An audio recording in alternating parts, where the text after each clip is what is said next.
Di balik duka bencana yang melanda Aceh, justru dimanfaatkan oleh pihak Malaysia, dari mulai masyarakat, media, pejabat, hingga tokoh agama. Memprovokasi dengan mendukung Aceh untuk merdeka, dan opininya memicu rakyat Aceh untuk membenci pemerintah pusat. Dengan dalih solidaritas serumpun, dan pengiriman bantuan kemanusiaan, justru banyak hal negatif di dalamnya, yang dibungkus atas nama bantuan dan empati. Padahal, selama ini pemerintah Indonesia tidak pernah ikut campur urusan internal Malaysia, termasuk bencana di Sabah. Pemerintah Indonesia tidak mengirim bantuan jika tidak diminta, karena hal ini akan memicu kebencian rakyat Sabah kepada pemerintah pusat Malaysia. Apalagi, Sarawak dan Sabah ingin merdeka sejak lama, jelas ini akan membutuhkan pihak luar untuk memudahkan misi kemerdekaannya berjalan mulus. Mari kita simak video lengkapnya. Okey, insyaAllah Aceh akan bangkit kembali sebagai wilayah otonomi dan mungkin suatu hari Aceh akan merdeka. Saya, Bobby anak William, mengucapkan Selamat Hari Merdeka kepada rakyat Sabah. Dan 7 hari bulan Julai 22 adalah Hari Kemerdekaan Negara Sarawak. Adil kata Lino, baca Rumin ke surga, bersedia ke Jumada. Sabah mesti merdeka!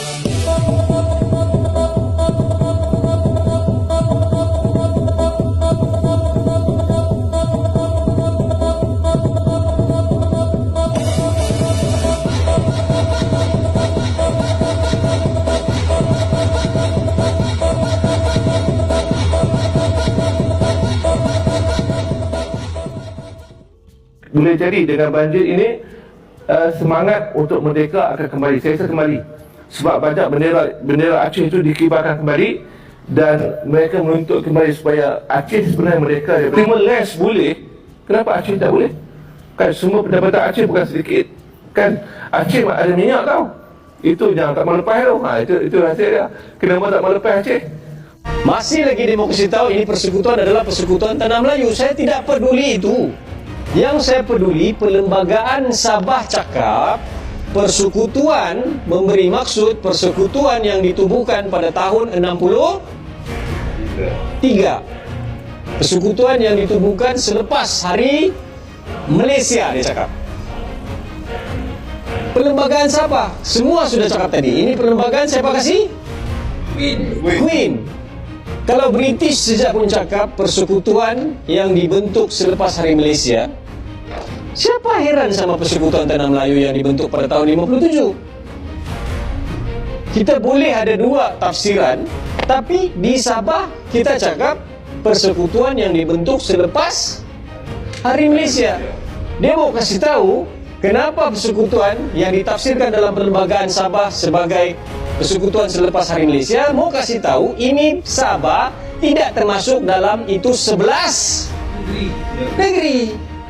Indonesia, from west to east, 3 hours to drive from side to side. what would you say is the closest comparison to that? The thinnest part of the UK. That makes no sense. That's no sense at all. You answer the question. Well, so like, you go from West Indonesia Yeah. to East Indonesia. Yeah, like Liverpool to Liverpool. What's the other side of the UK? What do you mean the other side? Like down or up?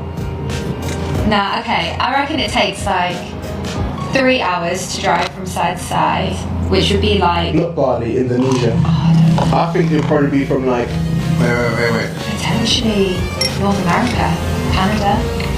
not that big. Well, you've gone from Liverpool. Yeah, but then we realised it was Indonesia. I don't know, Germany? Yeah, I'd probably say from Amsterdam to Berlin. Wrong answer. The answer is actually from London all the way to Istanbul, No way. which is bigger than New York to Los Angeles in America. So you Oh, were. this is so embarrassing. So you were trying to. Teman-teman jangan lupa, ketika negara chaos yang ambil untung itu banyak loh, itu negara lain. Ini di level pengusaha aja orang bersaing. Di level negara orang juga bersaing. Lu lupa ya, ketika Indonesia tahun 2002 ada bom di Bali, ada bom di Jalan Marriott udah berkali-kali. Lu pernah pikir nggak yang lakukan itu siapa? Ternyata setelah dicek KTP-nya, orang yang bom diri, anteknya adalah orang Malaysia. Nurdin M. Top, Dr. Azari. Lu kira itu orang Indonesia? No, orang Malaysia. Dan teman-teman tahu apa yang terjadi setelah bom Bali meledak? Panen raya. Banyak investor dari Indonesia pindah ke Malaysia. Banyak wisatawan yang tadinya mau liburan di Indonesia pindah berwisata ke Malaysia karena dia lagi kampanye Malaysia to Asia. Dan data menunjukkan banyak perusahaan asing atau orang Jepang ketakutan. Lu tahu ya, Sony itu tadi mau investasi triliunan di tahun 2002. Bom meledak, apa yang terjadi? Dia buka pabrik, dan lu tahu di mana buka pabrik? Di Malaysia.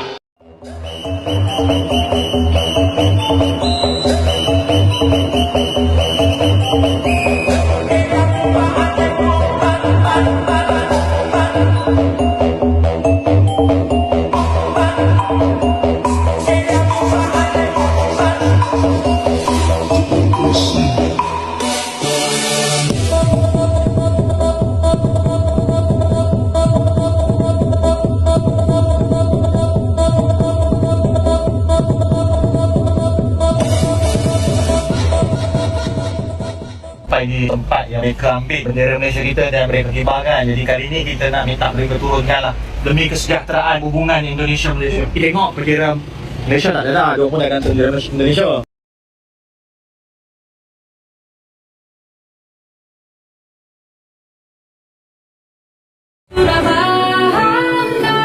Awak ni kira orang Malaysia, padahal saya orang Indonesia. Saya orang Sulawesi. Kamu? Sulawesi dong. Wah, Sulawesi. Kamu? Orang Aceh. Abangnya orang Aceh. Kalau ini pasti orang Malaysia. Bukan. Singapura. Bukan. Orang Pakistan. Bukan. India. Bukan. Amerika. Bukan. Orang apa? Orang Lampung dong. Lampung. Kami adalah orang Indonesia.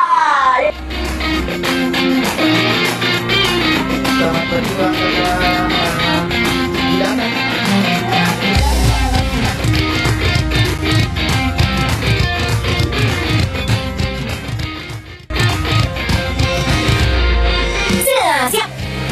Siap, benar siap. Siap. Siap. Bismillah. Ini kamu mau tidur? Gimana sih?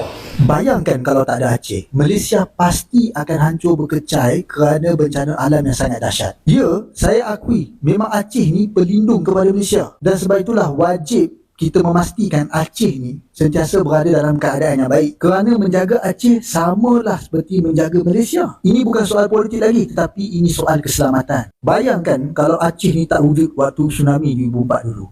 Saya fikir puluhan ribu, bahkan ratusan ribu yang mati tu bukan rakyat Indonesia pun, mungkin orang Malaysia kita. Maka disebabkan itulah saya di dalam bab bantuan kepada Aceh ni, saya sangat sokong. Sebab ini antara cara kita menunjukkan solidariti dan berterima kasih kepada mereka. Semoga Allah merahmati penduduk Aceh. Sampai di sini video hiburan dari tetangga kita Malaysia. Semoga Anda semua terhibur. Dan jangan lupa like dan subscribe channel ini, agar tidak ketinggalan info terbaru. Sampai jumpa di lain waktu. Wassalamualaikum warahmatullahi wabarakatuh.